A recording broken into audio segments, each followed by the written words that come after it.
Happy Tuesday evening. Once again, Frank Rockhouse of Orange Sports Channel released a video earlier today. Hunter Ensley announces he's coming back for his senior season. And I talked about on that video, and I'll link it at the end. If you've not gotten a chance to listen to it, check it out already. But I alluded to the way I was reading it, looked like possibly some more big news coming today. And indeed, we got it tonight as Ole Miss duo Liam Doyle, left-handed pitcher, and last year, third baseman Andrew Fisher, left-handed hitter, both commit to Tennessee tonight when they hit the portal. A lot of people were saying Tennessee for them, but they went and visited Florida over the weekend. They came to Tennessee. I was reading about, I saw where Eric King, VolQuest.com, said that the visit went very well. Vin McKee 24/7 alluded to it as well. Saw Kendall Rogers, D1 baseball earlier. Somebody asked him about them, and he said, I'm expecting him to go to Tennessee. Ben McKee earlier today, 24/7 Sports, had posted kind of a gif of like a chimney or something with smoke rolling out of it, just alluding to more news coming tonight. But this Tennessee program's rolling right now. Now, will they get everybody they want? No, they won't, but they're getting – at this point, it started with Tanner Franklin, pitcher, Kennesaw State, Gavin Keelan, middle infielder from Louisville, then come into the fold yesterday, Eric Radachak, which I still think he's a big draft risk. If he gets drafted, I don't see him making it to campus. Either way, best of luck to him. If he does, I hope he realizes his dream that he's going for. But if not, man, it'd be awesome to have him on campus. It'd be another left-handed hitter, especially in Lindsey Nelson Stadium. Some of these lefties, man, can feast down there. Gavin Keelan, Radachak, and now Andrew Fisher as well. So, a little bit, what is Tennessee getting out of them? So, just this past season, so Liam Doyle, left-handed pitcher in let me find his numbers here just a minute. I had them a minute ago. The strikeout numbers are ridiculous.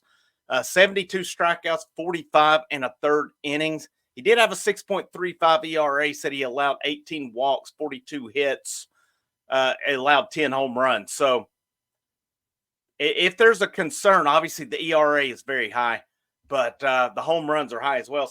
So he's a guy started at Coastal Carolina, and then he transferred to Ole Miss. Now he's coming to Tennessee, 3 teams, 3 years. Same with Andrew Fisher. Started at Duke, transferred to Ole Miss, now coming to Tennessee. And I think something's off at Ole Miss. I don't think this is an indictment on these players.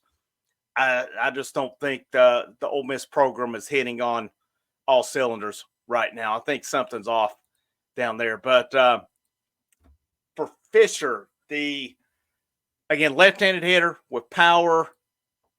I'm trying to get his stuff pulled up here. All right, here we go. So his numbers last year, let's see, 11 home runs. This was at Duke. I'm sorry. Let me find his Ole Miss numbers here. All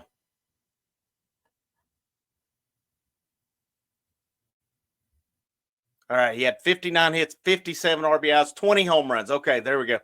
133 total bases. Second on the team in slugging percentages is at Ole Miss.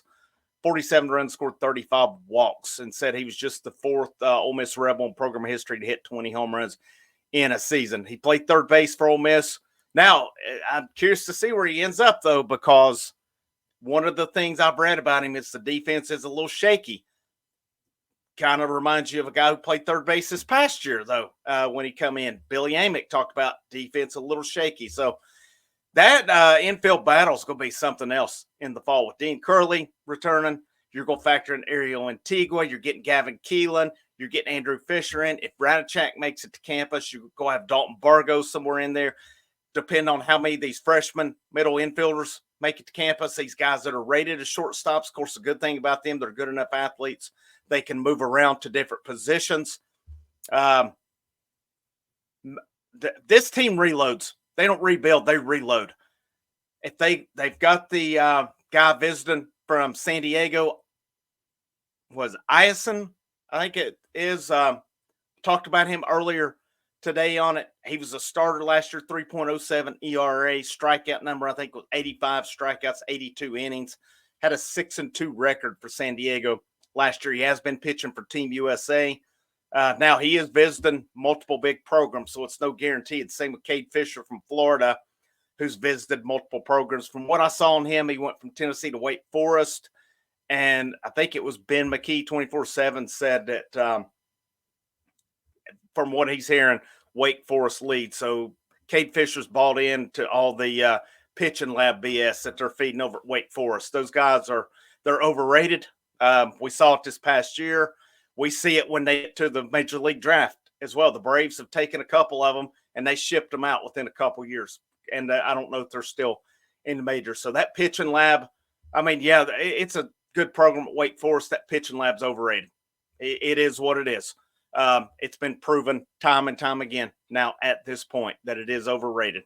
But I'll take the Frank Anderson lab over the pitching lab any day of the week because we're seeing results out of the Frank Anderson lab. We're not seeing it out of Wake Forest. But anyhow, that leads me to believe now you're looking at starting rotation for next year. I'm still saying Nate Snead starting. Liam Doyle, starter. I'm not factoring A.J. Russell in, guys. If you're factoring him in from the get-go, you're setting yourself up for disappointment because it's going to take him a little bit coming off that surgery to get going. It'll probably be best case maybe by SEC play. I'm thinking later in the year, and it'll be interesting to see if he does go to the starting rotation at any point, especially if they're rolling along. You don't want a situation like a couple years ago where the staff was rolling along. Blade Tidwell come back, they inserted him in. It really kind of messed things up, even though you can't blame them for doing it. But it still messed things up, and that's when the Notre Dame upset happened because pitching was just thrown off, and it just never recovered, in my opinion. But you had Tanner Franklin in. Now, if you get the guy from San Diego, do you get one of these other pitchers? One to look out for is that Brandon Arvidson, JUCO guy who visited this past weekend. I think if he doesn't get drafted, there's a good chance he ends up in Knoxville.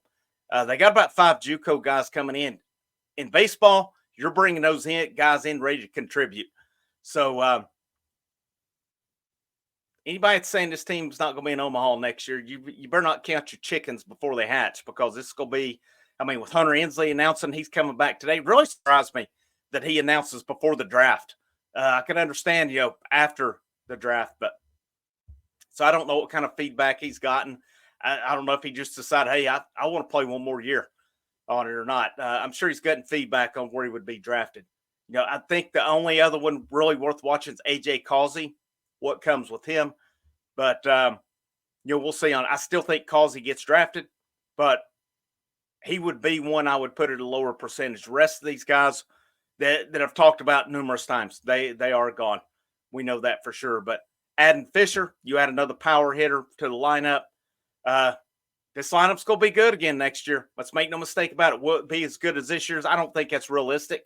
But I don't think it'll be as good as 24 or 22, but I think it will be better than 23, and I think it'll be better than 21 as well. I think it'll be a step behind 24 and 22, though. 24 was the best, 22 second best. I expect 25 to be right behind 22. Maybe a little bit of distance between them. But it's exciting times, man. This program's still rolling. They've been selective in the portal. They're really, for the most part, getting who they want. They're not going to get them all. But they've gotten a lot of the guys. I think they've gotten a lot of their main guys, main targets right now. But I'm going to wrap up on that one. Again, the Hunter Inslee video, I put that out earlier today. I'll link that at the end for you. I'm going to try to do something in the morning. Go ahead and preview the Major League Draft. Who we're looking at going. You guys have heard me talk about it a lot, but I'm going to officially put a video out in the morning and talk about that and get that out there as well with the draft coming up Sunday. But I hope you have the great rest of your evening. If you like the content, make sure you hit that thumbs up. The biggest thing you do to help me is to share it out. If you haven't and you like the content, subscribe to the channel. If you want to say thanks down that bottom right corner, there's that super thanks option. All super thanks, they do go back in to help bring better coverage to the channel.